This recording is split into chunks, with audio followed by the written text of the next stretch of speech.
Truth is definitely stranger than fiction. I'd like to welcome you all to my channel. Please like, share, and subscribe for more informative and truth seeking information. Travel with me. Young Dolph. Is he dead or is he alive? That's a question many people would like to know. In fact, it's a question that many already know the answer to. In this video, we're going to try to show you what many already know. Remember this guy here, Tim Dog? Well, he made an album in the early 90s dissing all of the West Coast. It was very popular in New York. Well, in 2013, he was accused of faking his death by a woman who, by the way, was from the South, who he had owed millions to and had swindled not only her, but several other women out of millions, and he was facing federal charges. But why would I bring this up? Well, we're going to continue to dig so that you can understand the point that I am trying to make in this video here. Now, Dolph, what was his logic or his thinking behind this Illuminati album? Many would say that, hey, he had joined them, he had sold out, while others would say he was simply mocking them, berating them, pissing on their symbology. Well, I seem to believe the latter, that he was pissing on their symbology. But why? Why would he do this? Well, again, this is just another piece to the puzzle. You see these two guys here? Very, very powerful brothers. Well, you might as well say they're untouchable. They control all of the East Coast along with several other so-called gatekeepers. These brothers are vicious and they make moves that are contrary to other people's beliefs.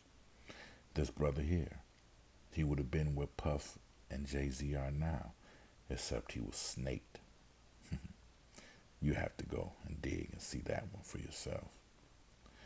But the Gotti brothers, very, very powerful, but very intelligent, because they would soon, along with Russell Simmons, align with some of the brothers and gatekeepers from the South before being taken down by the feds. Let's move to the South. Gatekeeper, Master P, very, very powerful and well-respected brother. More powerful than a lot of people understand. Along with Jay Prince, Tony Draper,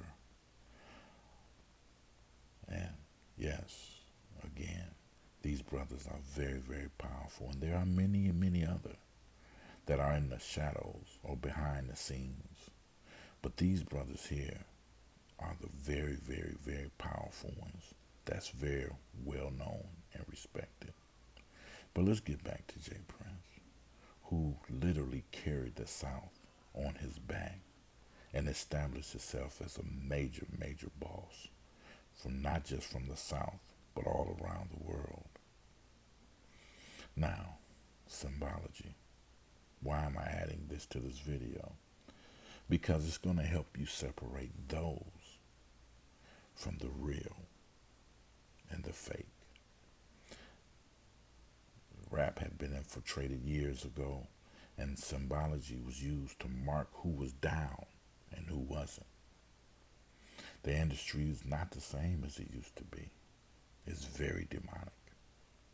But as we travel and as we look at the South as composed to the East Coast, and you pay attention to the videos, you will begin to see who is part of what and who is not.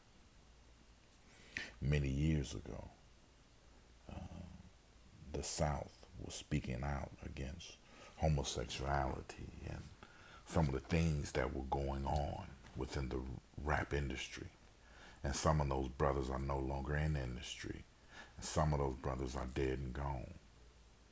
But the war is still waging on.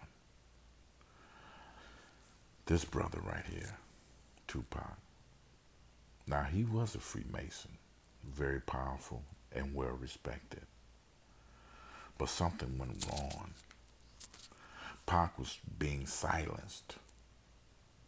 Pac didn't like being controlled. It had got to a point where he was tired of being controlled. He was tired of the rituals and the symbology and all this bull crap. He just wanted to get money and see his people prosper.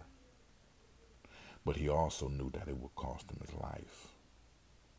So, what was this Machiavelli movement really about? Well, people, here's another piece to the puzzle. Machiavelli wasn't just a album full of symbolism and coded messages. It was a message for the brothers on how to get out legally. See, what a lot of people don't know, faking your death isn't illegal.